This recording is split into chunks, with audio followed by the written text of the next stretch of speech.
ndabasuhuje abakurikiye mu Buzima TV. Ndagira ngo uyu munsi tuze kuganira twibukiranya ku kijyanye n'ibimenyetso by'umurwayi wa COVID.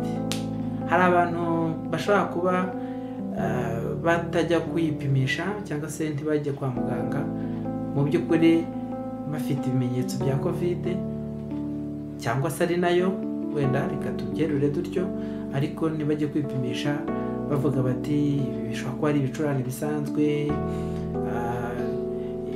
Ushobora kuba wese wenda ari umusonga, akanyarukira kuri farumasi agafata utu n'utu kugira ngo tumufashe.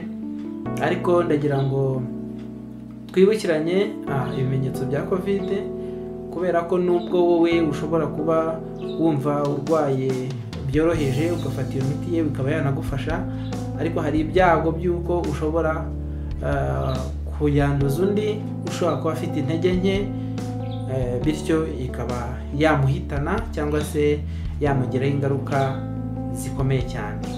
Ubwo rero ndagira ngo twibukiranye ibimenyetso bya COVID. Ibimenyetso bya COVID ni ibi bikurikira. Harimo ibimenyetso by'ibicurane koko, nk'uko abantu benshi bakunze kubigarukaho, ugasanga umuntu afite ukwitsamura, akarwara umutwe, akagira umuriro, cyane cyane nyine biriya bimenyetso byose umuntu ugira ibicurane agira. Icyakora ku kintu cya COVID, kuri COVID hiyongeraho kudahumurirwa, gucika intege, kubura ubushake bwo kurya, ndetse n'ibyo uriye ugasanga ntabwo bifite icyanga, ukarya wumva mbese ari nko kurya ibitaka.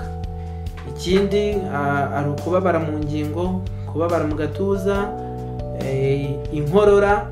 Akenshi itangira ari inkorora y'akayi, ariko nyuma ikaza kuba inkorora ifite igikororwa, rimwe na rimwe gishobora kuzamo n'amaraso.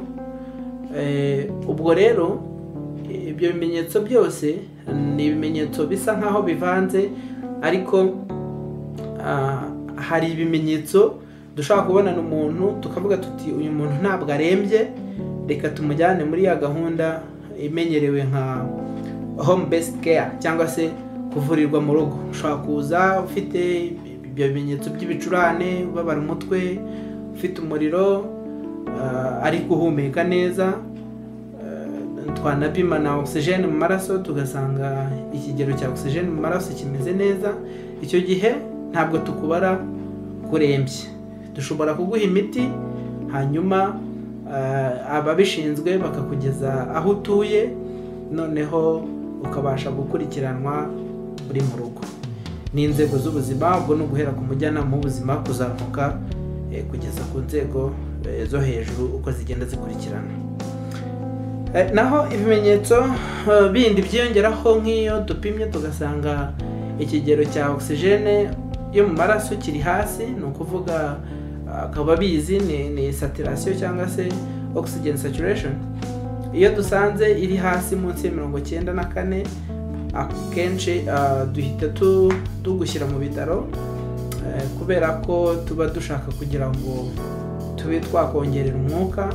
Ikindi tuguhe ubufasha bw'ibanze, donc ikindi bunihuse, tunakwegereye tugukurikirana umunsi ku munsi, kuko tugenda tunareba ko ibyo bipimo by'umwuka bikomeza kuguma hasi cyangwa se bigenda bizamuka, kubera yuko mu ma COVID treatment center cyangwa se aho bagenda bavurira COVID hose mu gihugu ntabwo ariko bafite ubushobozi bungana.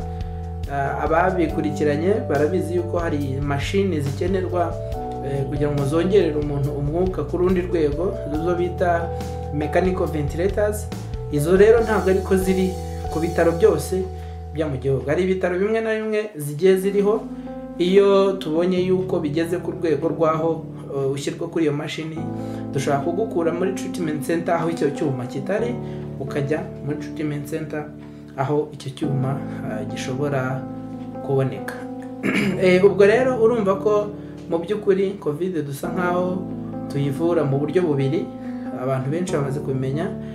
ntihakagire uwinubira ko basanze ari byiza yuko yajya kwivuriza yakurikiranwa ari mu rugo, kubera ko buriya nibyo ntekereza ko ari byo byiza. Icya mbere, iyo uri mu rugo hari icyo bigabanya kuri stress wakagombye kugira iyo uza kuba uri mu bitaro. Icyo ni kimwe. Ikindi ariko ntitwakwirengagiza yuko hirya no hino mu gihugu dufite ikibazo kugeza ubu ngubu cy'ubucucike. Ntabwo twabona aho abarwayi bose tubashyira, ibitanda ntibyaboneka, ariko kandi nanone ugakurikiza inama ugirwa kugira ngo nubwo ugiye mu rugo abandi batanduye mu bana, wirinde ikintu icyo ari cyo cyose gishobora kuba cyatuma ubanduza. Icy'ingenzi cyane ni ugukurikiza amabwiriza uhabwa na muganga, kandi nanone ukagira uwo mutima wa kimuntu wo kugirira impuhwe abo ubana nabo mu rugo, kugira ngo babashe nabo gukomeza kukwitaho mu buzima bwa buri munsi. Kuko uri mu rugo, nturi busohoke ngo ujye mu isoko, nturi busohoke ngo ujye gucuruza, niba ucuruza nturi busohoke ngo ujye kujya gute. Ibyo byose bituma ukomeza kubaho, ibyo urya ni abo bo mubana mu rugo nibo bari bukomeze kugira gute kubigushakira. Ubwo rero nahawe ko kugira ngo nuba uri mu rugo ukurikiza ingamba za muganga, bigufashe kwirinda nawe ubwawe ariko unarinda bagenzi bawe. Hari ababifata nabi ukumva ko mu by'ukuri ashaka kwibera kwa muganga. Kwa muganga simbyanze, ariko nigeze kubikomozaho, ari ikintu cya stress. Murabizi ntabwo ari ibanga, covid igira abo isanga bafite intege nke ikabahitana, ariko ntago ku bantu bose babyakira kimwe. Kuba wari uryamye mu cyumba hirya yawe hari undi muntu ukabona yitabye Imana kubera indwara nawe ufite, hari abantu batabyumva neza. Bityo rero iyo uri mu rugo ibyo uba ubyirinze, iyo stress ikajya hasi, bityo ubushobozi bw'umubiri wawe bwo kurwanya iyo virusi bukazamuka. Ubwo rero ikindi twakongeraho wenda nanone tutakwirengagiza nuko tuvuge niba uri umubyeyi ukaba uri mu rugo, yego ntabwo wemerewe guhura n'abana bya hato na hato, ariko iyo niyo bumva muri salo, bumva hanze bakina, uba wumva uruhutse kurusha uko waba uri kwa muganga. Bitandukanye n'ibyo umuntu rimwe na rimwe yibwira, akavuga ati nimba ndi kwa muganga nibwo bari bunyiteho gutya na gutya na gutya. Ariko ndagira ngo abaganga mugerageze kubizera. Niba muganga afashe umwanzuro akavuga ati uyu muntu ndabona yajya kuvurirwa mu rugo, uyu nguyu reka tumusigarane hano, aba afite impamvu, atari no kuvuga ngo ni ukubera yuko ibitanda yego ari bikeya, ariko ni ukubera yuko aba abona yuko mu rugo ushobora kuhakurikiranirwa kandi ugakira nta kibazo biguteye. Murakoze rero, nizera yuko iyi ngingo isa nkaho yumvikanye. Ikindi kandi mwigabanyemo iyo stress, mwirinde, murinde abanyu, kugira ngo turebe ko twafatanya guhashya iki cyorezo. Murakoze, mugire amahoro.